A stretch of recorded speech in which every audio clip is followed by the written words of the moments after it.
ഇന്നത്തെ recipe egg puffs എങ്ങനെ samosa sheet വെച്ച് ഉണ്ടാക്കാം എന്നാണ്. ഒരു പാൻ എടുത്ത് അതിൽ 1 ടേബിൾ സ്പൂൺ എണ്ണ ഒഴിച്ച് ചൂടായി വരുമ്പോൾ 3 വെളുത്തുള്ളിയും ഒരു ചെറിയ ഇഞ്ചിയും 3 സവോള അരിഞ്ഞതും കൂടെ നല്ലപോലെ വഴറ്റുക.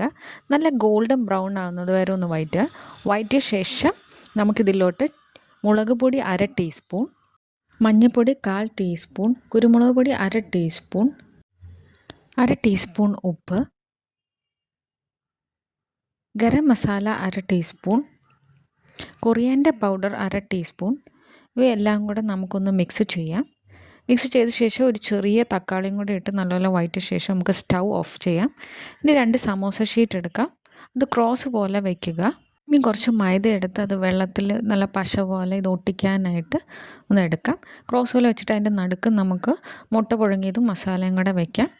ഇനി ഈ മൈദ നമ്മൾ പശ പോലെ ഒട്ടിക്കാനായിട്ട് ഇത് ഇതുപോലെ എല്ലാ സൈഡും ചെയ്തിട്ട് ഇതുപോലെ നമുക്ക് ഒട്ടിച്ചെടുക്കാം.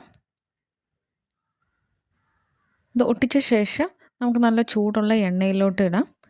നല്ല ഗോൾഡൻ ബ്രൗൺ ആകുമ്പോൾ നമുക്ക് ഇതെടുക്കാം. നല്ല പഫ്സ് പോക്കറ്റായിട്ടുള്ള പഫ്സ് നമുക്ക് കിട്ടും. എല്ലാവർക്കും റെസിപ്പി ഇഷ്ടപ്പെട്ടെങ്കിൽ ലൈക്ക് ആൻഡ് സബ്സ്ക്രൈബ് ചെയ്യാൻ മറക്കല്ലേ.